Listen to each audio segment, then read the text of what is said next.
lot of tracing, and that was me spelling tracing if you couldn't tell. And I'm gonna be doing some of it kind of right here while I explain, because the rest of it's gonna be like a video overlay. It's gonna be like a video overlay. I've already recorded it, but I haven't recorded over it yet. So what I'm gonna do some explaining right now, and then I'll do some explaining while I'm talking over it. But I kind of want to just get into it. So what I'm gonna be drawing over, it was a Kickstarter that I bought from a YouTuber. It's the only Kickstarter I have ever bought. It's the only Kickstarter I have ever bought from anybody. And I bought it like last August, and it just came a month ago, so like it took a year to get here. But I knew it was legit because he's done things like this before. He's got a huge following. I mean, a few million. But but what the book is, because it's mostly a book, I got other things with it too, is that it's concept art from the Dark Souls games. If you're not familiar, most people have heard of Dark Souls. The company that makes them is called From Software, and From Software makes other games that are similar to Dark Souls, including my favorite game, Bloodborne. That's my favorite game of all time. And so what this YouTuber did, this YouTuber is Vaatividya. I'll bring that up later. Over the last few years, he's had different like contests with people that follow him to make certain artworks, and he actually pays the winners, and he paid everyone who was in this book. So it's not like they're just like using it for anything. So he paid everyone that was featured in this book, and a lot of the concepts are really cool. I'll go over the concepts as I kind of go through it, and I show you the content. I'll go through them one by one to kind of explain them once we actually get there. But it's really, really cool. I would go, if you're into those games and you don't know who that is, you probably do if you're into those games, I would go check him out. Absolutely go check him out. If you're just into ASMR, I would recommend to go maybe check him out too, because he has some of the best unintentional ASMR. I have slept to many of his videos by accident, just because his voice and everything. But he creates like these lore videos, and he creates all these videos about just the hidden story of these games, because it's so subtle. That's what I love about these games so much. It's just the hidden lore. Like the hidden lore. There's so much hidden lore. It's crazy. The story in these games are both sad and awesome. Sad and awesome. It's crazy. It really is crazy. But yeah. So let me get going on this. On showing you, and I'll be doing a lot of tracing. I'm not gonna go over the whole book because there's so much. But just a little showcase. I was gonna do a flashlight video tonight, but I have no idea where my flashlights went. They weren't even my flashlights. I shouldn't say my flashlights, but I have no idea where the flashlights I used were. I don't know where any other flashlights are. The only flashlight I know of is my phone, and I definitely am using that to record because I don't have a camera. So, I don't know. Anyways, let's get to it.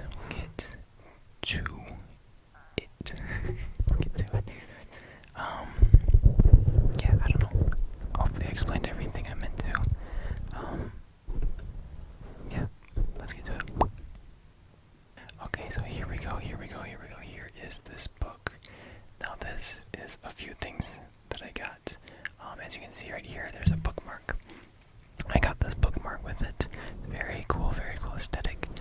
And this book to the right here, as you can see, this big circle. In that circle is the actual cover. Everything around it is actually just a book cover. Or like the cover for the cover. I forgot what it's called. I think it's the cover. I don't know. So you can see, it's like the window, and I'll these have to do with the different From Software games. The two other things that I got, other than this bookmark and book cover, were two posters, which are really cool. And here's the name of the book. It's called Soul Arts. Soul Arts. Soul Arts. A-R-T-S. Soul Arts. Soul Arts. And here is the bookmark as well. This was published by Toon and Fairweather. I think they're the people that actually made the books. So you see their logo all over the place. Toon and Fairweather. I'll show you again in a little second, but Toon and Fairweather. Yeah, see right there. Oh yeah, you see the symbol all over the place. But the YouTuber was Vaatividya. I would highly recommend his channels, especially if you like intentional ASMR or unintentional ASMR.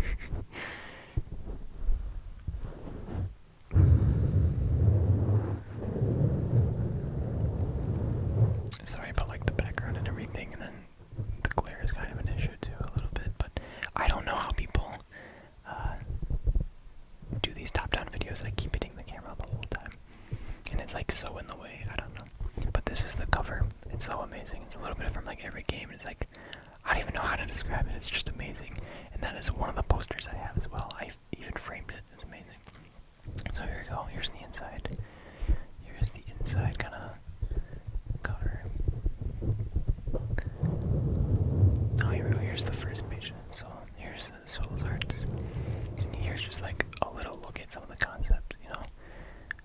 So none of this is actually from the From Software development. There's Vaatividya. That's how you spell it. I know it's kind of small, but definitely go check them out. I'll link them for sure. Just look how pretty this is. All these are fan-made concept art for these games. And Vaatividya there's a few different concepts that I'll break down as we get to them for each of these games. Just a prompt, what if this were to happen? So here's a quick kind of just look through for some of them. Just a little sneak peek. No, I'll go through. I won't go to every single page, but I'll try to go through some of them. So for example, that the new Sekiro prosthetics. That one was that he came up with that prompt before Sekiro even came out, and all we knew from the game was that you'd use this prosthetic arm as a weapon, but we didn't know how. So we went with that. I was okay, well, you guys be creative, and you let us know what that could be and what that might look like. Bloodborne's my favorite. I wish there's a Bloodborne 2. My all-time favorite game, Bloodborne 2. So that one's pretty self-explanatory. What would a Bloodborne 2 kind of look like? At least as of recording this, it's not likely we'll get a Bloodborne 2, but people want it so bad. People want it so bad, and I am one of them. There's also the people who have created some of this artworks, have made some of their lore. That's what it is. Some of those words are either lore or how it, description of how it works. So I'll be going through and while I'm tracing some of them, I'll be reading kind of what they've written. I won't do it for everything I traced, but definitely do it for some things.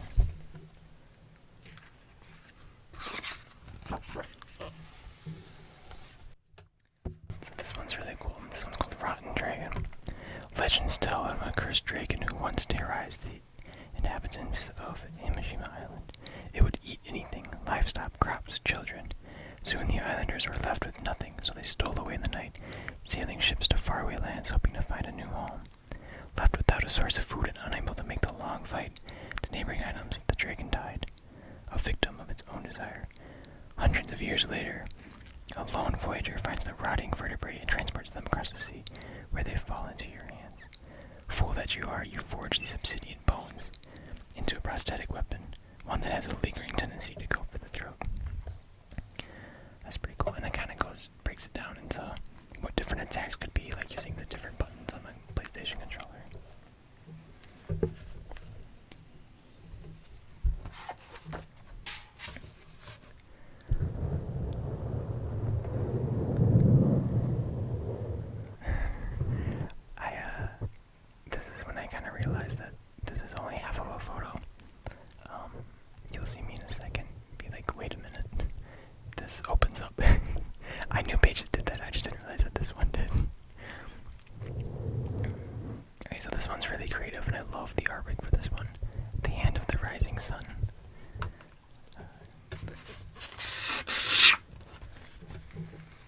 Okay, so let me read the description of this one. When all appears lost, the shinobi have one last trick up his sleeve. With the flick of the wrist, a giant sky lantern erupts into the air, blinding all who stand below. The tide is turned and the shinobi seizes the day. Now victory is as sure as the rising sun. This prosthetic weapon is extraordinary, but it's not uncommon to see a similar flair for the absurd. Oh, and from Software's own design. Take Dark Souls, for instance. I don't know how to say this. Certain type of knives look like onions. Oh yeah, I love the onion knives. Channelers frequently burst in hands who didn't marvel at the ridiculous fishes. Oh my gosh, I can't speak. Truth is that these design bristle with character, and a little levity goes a long way. These dark, separate, desperate words. So that's just kind of the lore. There's more lore to the kind of the left, but I don't think I'll have the time to read all of it without extending the video. But it is really cool going through all these lore. Like, I mean, the top left one there is a flamethrower. And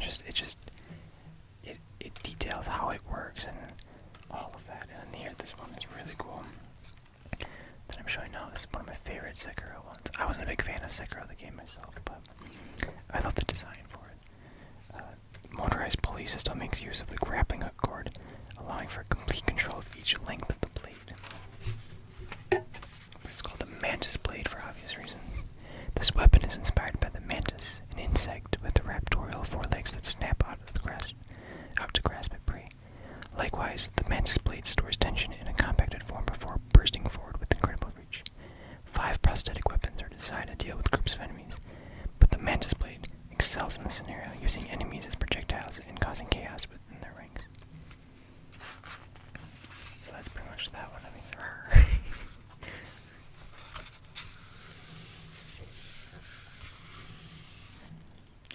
I also am trying to keep up with myself because I went to just random pages and I don't have them marked or anything. So I'm just gonna try to have to find where I went. I like this one because it's just like a big metal club. Oh yeah. I like this one. The design for this one is so cool. It's called the Karasawa. Concealed within Zenpo Temple lies the red mortal blade, Fushigiri. Without the power of resurrection, one cannot hope to draw it, let alone use it as part of another weapon. Introducing the Karasawa, a Gatling gun designed to sheath the mortal blade. That's so badass. Okay. The Karasawa is a reference to a line of heavy laser rifles featured in the Armor Core series. That's one of From Software's earlier game franchises. So while slow firing and heavy, this weapon is typically one of the most powerful weapons you can find in game. From Software is notorious for placing references, such as the Moonlight Greatsword, across all of their games. Those weapons are always fun. The collapsed form of the Karasawa allows for ease of movement while equipped. When firing, it takes a moment to expand and spin up, giving a notable drawback to otherwise powerful weapons. Its true form, this one on the bottom, appears when the mortal blade is sheathed within, churning the gun in a familiar red darkness, with energy pulses that sever immortality from a distance. That's so cool. So here's the Elden Ring boss challenge. So this was really cool. So this is also before Elden Ring came out. But essentially, what the challenge was to take what we knew of Elden Ring, which at the time was virtually nothing, just that it was like an open world Dark Souls game, and then what would a boss fight be? And so that's all that they really had to work with. I mean, look at this. I mean, all of this artwork, and some of it's super lifelike, but then there's actually a few like pixel ones, but all of it's so beautiful. And this guy is called Yggdrasil, which is similar to Yggdrasil, which is I actually just talked about in my tattoo video, because I have a tattoo of Yggdrasil, which is from Norse mythology, the Tree of Life. So essentially how this guy works is he's just a tree boss, which isn't the first time in Dark Souls that they have done a tree boss type thing, so it's not out of the question. I feel like they do tree bosses every now and again, and they're always so weird. Like the one in Dark Souls 3, which has like those giant egg sacks. You know what I'm talking about.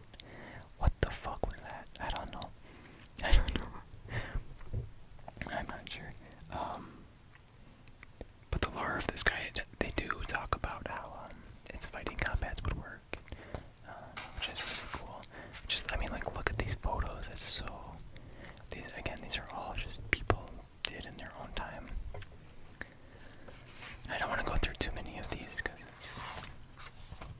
it's amazing. And like, I would have to spend like 20 minutes on each page just to fully represent it.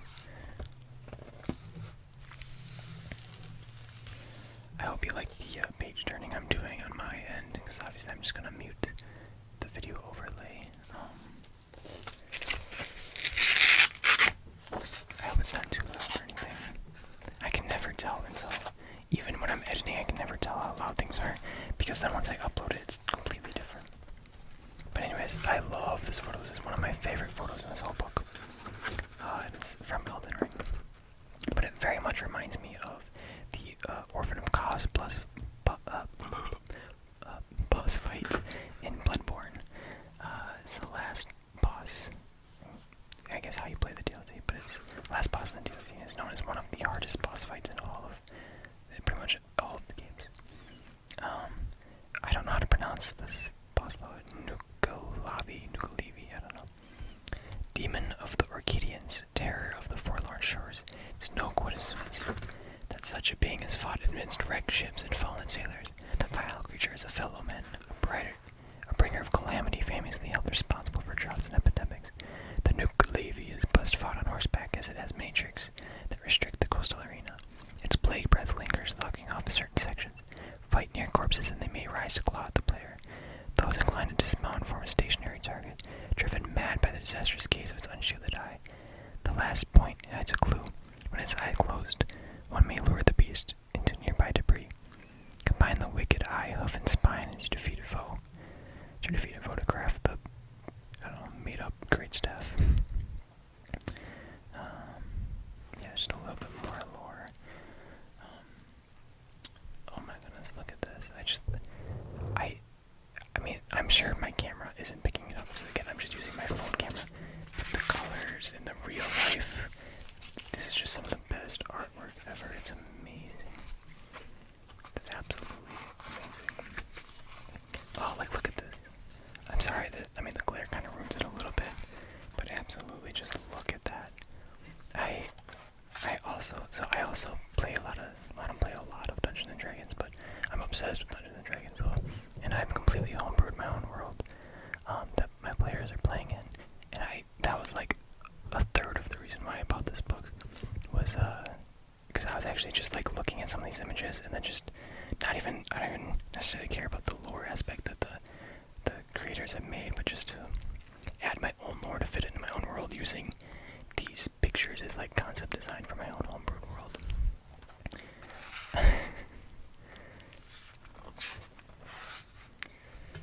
I love that little guy, it's so funny. I love his long fingers.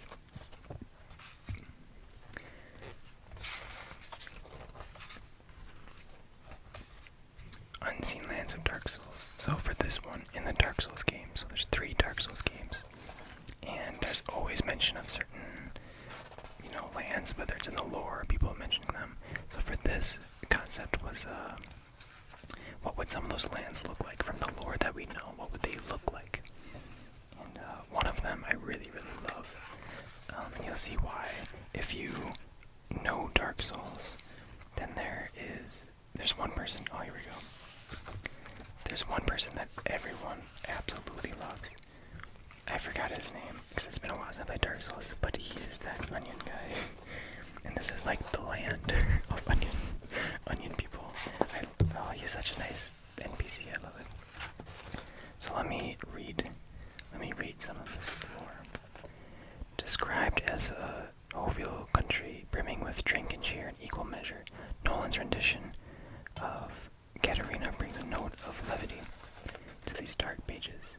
Read on and soak in the sun-drenched scene, for such a place would be an impossible destination explored from Software's games, and we could all do with a reminder of what we're fighting to preserve, which is so nice, because Dark Souls is always so dark and broody. This is the opposite, that's why that's not in the games.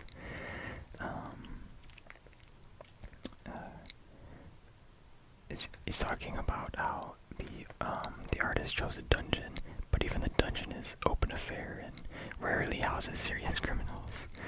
The main offenders are usually involved in drunken misdemeanors or minor scuffles. That's so funny. The lower levels are reserved for the rarer of crimes. just talking about different rigorous combat training. But they're all brave and good warriors. That's so funny and so cute. I love that. Okay, let's see. Page turn. Trying to keep up with myself.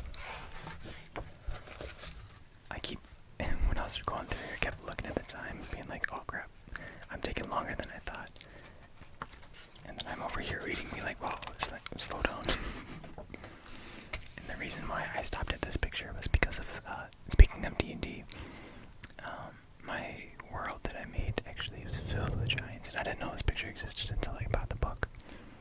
And there's actually one of the cities, my players haven't gone there yet, but at least one of the cities is actually made from giant skeleton bones like this. And I thought that was a really cool parallel. Because it's not quite like out of the skull, but it was kind of like out of like the ribs and other things like that. I don't know. Maybe not a giant that size, but in my D&D world, the giants were significantly larger than in what original D&D kind of is. Maybe one day I'll explain my world, but not right now.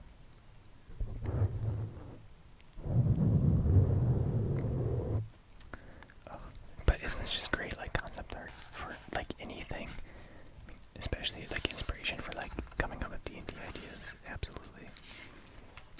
You see this a lot in Dark Souls, like that eclipse kind of sun.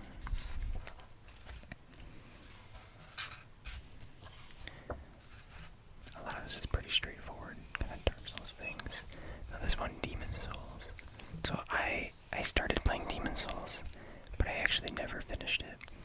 I actually didn't even get that far. I still have yet to play it. I wanna go back and play it. I just got busy and stopped playing it. But this concept was just basically in the Demon Souls world. There's 5 archstones that take you to 5 different worlds, but there is a 6th one. It just was cut content. So this is pretty straightforward, and it's just what would the 6th world look like type deal. Again, pretty straightforward. Pretty straightforward. Look at this little owl guy. I love that guy. He's so cute. Just these concepts. I mean, just these players. I don't spend a lot of time in the Demon Souls one, just because, like I said, I haven't played it. Some of the character creations are really cool. But yeah, like this guy, like look how cool this guy is. You wouldn't want to meet him on the street. And like look how cool this guy is. This one's called the Twisted City. It says, I had a life once, a family. That life was stolen away. One night, I felt an inexplicable dragging, a tugging at my soul to go north. As I trekked past the northern limit, I lost all sense of time. Flashes of lucidity cut through moments of terror and cold. A fear gripped me that I had known, and evermore my journey became incomprehensible. I remembered towering stone structures, frozen waste, blackness. Then out of that terrible fog, a city. It was warped, bent by unseen hands. Behind the shimmering landscape through the mist and snow, I felt her. It came to call her the Weaver. For the world she made had been woven from the fabric of an existing one. The shadow I felt her presence, the queen who had made this place for her dwelling. The city was beautiful. I felt connected to it. It just kind of goes on and on and on. But like, look how cool all of these photos are. So that photo was of the Weaver, and look at some of these places after it are all part of that.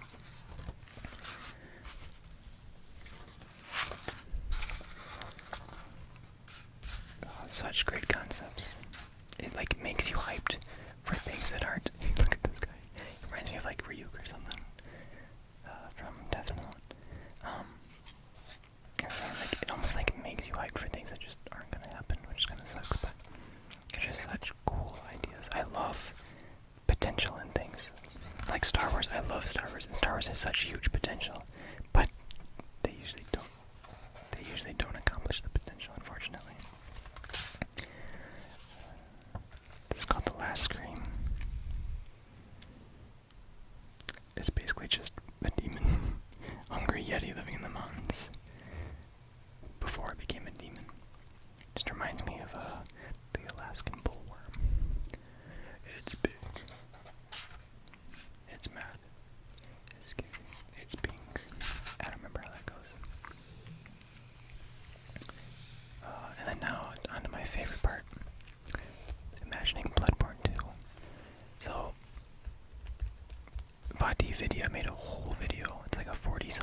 video on this. I have fallen asleep to the video so many times just trying to watch it. His voice and everything is so perfect. I'll link that in the video. I'll link his channel, and I'll link this video, the video I'm talking about. Just even if you want to go, even if you know nothing about the games, and you want an unintentional ASMR video, go check that out. Highly recommend it.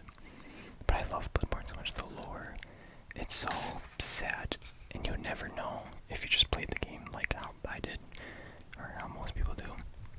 But then we actually break it down and actually hear what people are saying and look at the lore. And so this is like one of the concepts. It's a very deserty kind of place, which is very opposite from a very kind of wet and dark Bloodborne 1. I really hope a Bloodborne 2 happens, but I'm not like putting any bets on it. I'm okay if it doesn't happen, but I really want a Bloodborne 2 to happen. And over here, there's kind of some lore with the doll. Kind of with the doll. There's theories that the doll is evil, but I don't believe it. I love the doll. The doll is so nice and sweet. The doll is so nice and sweet. And I like the top photo though because it's like she becomes hunter. It's so funny. Yeah, so the photo on the bottom there is the bottom right. That's the thumbnail of the video that I really like by Vaatividya. I used that same thumbnail. I love that video so much. I've watched it to sleep so many times. Not so many times, but like definitely 5+ times. But like, look at the detail in this. Like, look how absolutely detailed that is. And if you want more lore, then obviously there's some in the books. But even that video, like I said, it's 40 minutes, and he ranks his top 10. And, oh, like this is another one from the video, so this is so cool. If you know anything about the game, it's revolved around blood heavily. And this, he's like part beast, which is with the blood, and part like celestial. And depending on how you use the weapon, it'll either turn into like this beast weapon, where you like hurt yourself, and then it, like, but every time you do damage, it kills you, or you use the celestial side, which is kind of better for like ranged attacks. The concept, whoever made this is like one of my favorite concepts for this one. In terms of just like the lore and implications, and even gameplay-wise, it's so cool. I don't go over it, but there was like some doll lore I really liked. Oh, not like the doll I was talking about earlier, but just more doll lore. Over here is Carol. So if you know the first game, Carol is, you don't meet or know anything about Carol. You just know that the runes that you use are like Carol's runes. So this is implementing lore with Carol. It's really, really cool. I don't remember if this, I think it might make even Carol a boss fight, but I don't remember.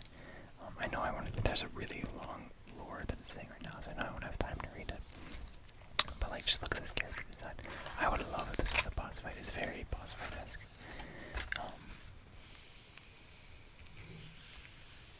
I did go over it on another page before, but there was this whole like Carol other thing. I thought it was made by the same person, but I don't think they are. I would have to double check. Right there is the symbol for the hunter. The Bloodborne symbol.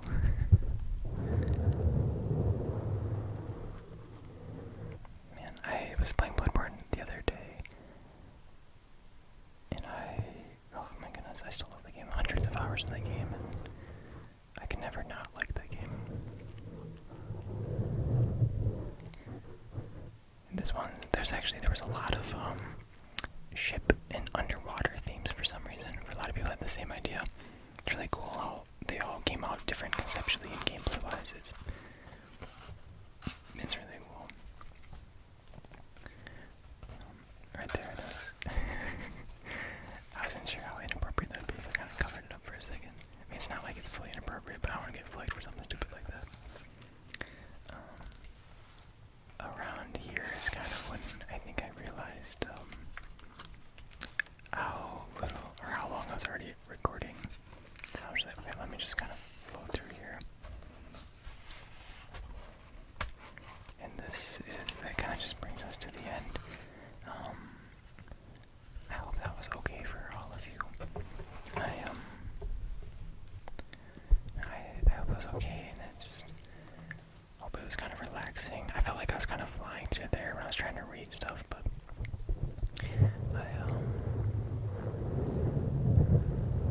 I just wanted, this to sound okay, and I wasn't kind of going on a full in-depth. I just wanted to kind of pique you guys' interest. This is probably one of the coolest things I own. I just love the idea of it. It's really nerdy, but it's I don't know. I really just love it. I really love it. I don't know. It's so cool. I have the poster. It's like right above my bed. And with the other one too. They're both like right above my bed. It's so nerdy, but I die for Bloodborne. And again, this is kind of all that I have with it, plus the two posters, and it's so well made. I don't remember how much it cost, but it wasn't super cheap. It was kind of. But anyways, that was kind of everything